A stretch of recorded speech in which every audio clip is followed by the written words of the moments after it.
Bonjour à tous. Pour s'entraîner et se former à SketchUp, beaucoup d'entre vous passent du temps sur les tutos que j'ai proposés et les refont. C'est le cas par exemple de cette pyramide avec ses angles de corroyage. C'est aussi le cas de ce confiturier qui a fait l'objet d'un livre et d'une formation en ligne chez BLB Bois. Pendant la pandémie en 2020, j'avais proposé plusieurs tutos pour modéliser cette table de défonceuse et vous êtes un certain nombre à l'avoir refait pas à pas et m'avoir posé des questions. Je vous propose aujourd'hui de modéliser ces tréteaux. J'ai pris l'exemple dans un ancien numéro du Bouvet, un article écrit par Sylvian Charnot sur la géométrie descriptive et l'art du trait. Vous allez voir qu'avec SketchUp, il est relativement facile de modéliser ces tréteaux et bien sûr de les réaliser à l'atelier. Ce sont des tréteaux qui devraient durer plusieurs générations. Cet exemple fait partie du livre Concevoir en bois avec SketchUp. Vous pourrez vous y reporter et voir éventuellement les autres exemples qui sont traités dans cet ouvrage. Ces tréteaux, nous les avons réalisés avec les élèves du cours de menuiserie et croyez-moi, c'est un excellent exercice. On commence la modélisation du tréteau qui va faire 800 de longueur, 460 en largeur et 730 en hauteur. Je vais donc tracer un rectangle de 800, je tape 800 par 460. Voici la base de mon tréteau et il va faire 730 de hauteur.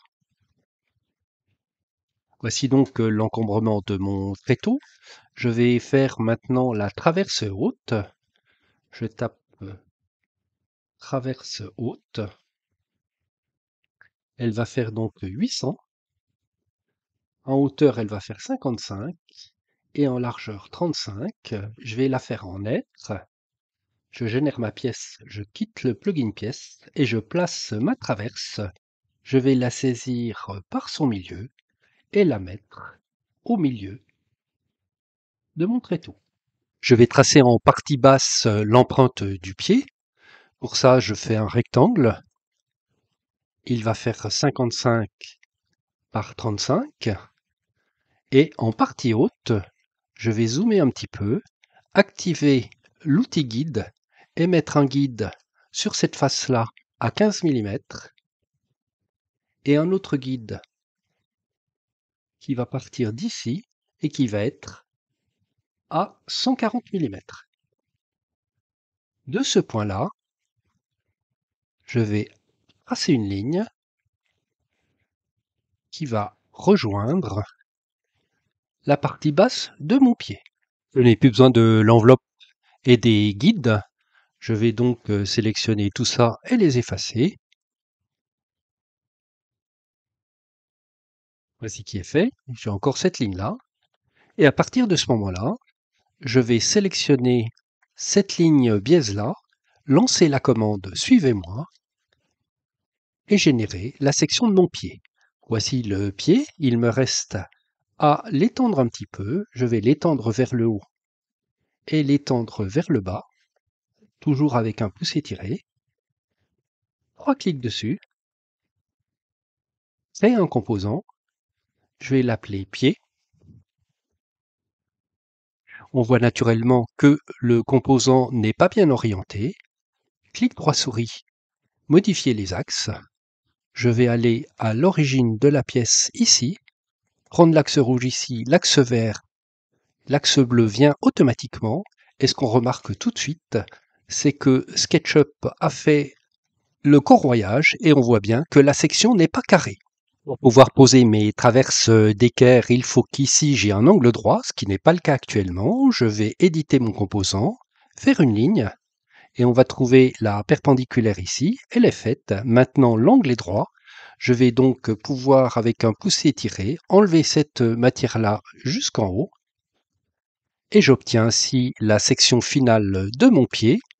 Il me reste à lui affecter un autre matériau. Je vais donc aller dans Matériaux, regarder dans mes matériaux et le mettre en hêtre comme la traverse. Je sélectionne mon pied est maintenant en hêtre. Nous allons regarder la section droite du pied. Je vais sortir de la visualisation rayon X et regarder les angles. Celui-ci est forcément droit puisque je viens de le faire. Je vais lancer celui-là pour être sûr d'être perpendiculaire à la face. Je vais appuyer sur la touche majuscule et mesurer cet angle-là. Il fait bien 90 degrés. Et si je regarde à présent cet angle au-dessus, ici, j'appuie toujours sur majuscule et je mesure cet angle.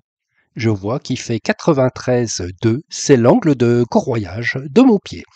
Je prendrai ces angles-là et je ferai en sorte de corroyer ces montants suivant les angles donnés. Je vais faire l'entaille pour insérer mon pied. J'édite ma traverse et avec l'outil ligne, je vais tracer une première ligne ici et une seconde ligne ici. Je sors de l'édition de ma traverse, je vais masquer le pied et pousser cette partie-là. Donc j'édite, je sélectionne cette partie-là et je vais la pousser de 7 mm. Je tape 7. Voici mon entaille qui est faite. On peut assez facilement faire ça à la scie sous table en inclinant le guide et en plaçant à plusieurs reprises. Toujours en mode édition, je sélectionne mon entaille. M, CTRL pour dupliquer. Je duplique mon entaille suivant l'axe bleu. Je force la direction de l'axe bleu. Clic droit souris. Retourner le long de l'axe bleu. Et je reprends mon entaille à cet endroit-là. Je force sur l'axe bleu. Je viens mettre mon entaille à cet endroit-là. Et il me suffit à présent d'enlever ces deux parties-là. J'ai dupliqué mon entaille. Avec l'outil ligne, je vais prendre le milieu de ma traverse en partie haute. Je vais sélectionner mes deux entailles, lancer l'outil rotation, venir au milieu ici de ma traverse, CTRL, et je vais tourner de 180 degrés. J'ai donc répliqué mes entailles de l'autre côté. Il me reste à enlever ces parties-là.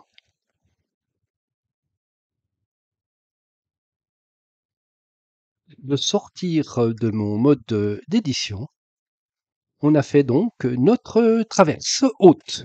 Voici pour cette traverse haute, on peut révéler le pied. Voici le pied, on en reste là pour ce premier tuto. La prochaine fois, on fera la découpe du pied et la réplication des 3 autres pieds. D'ici là, bonne utilisation des extensions VMS Up et à très bientôt.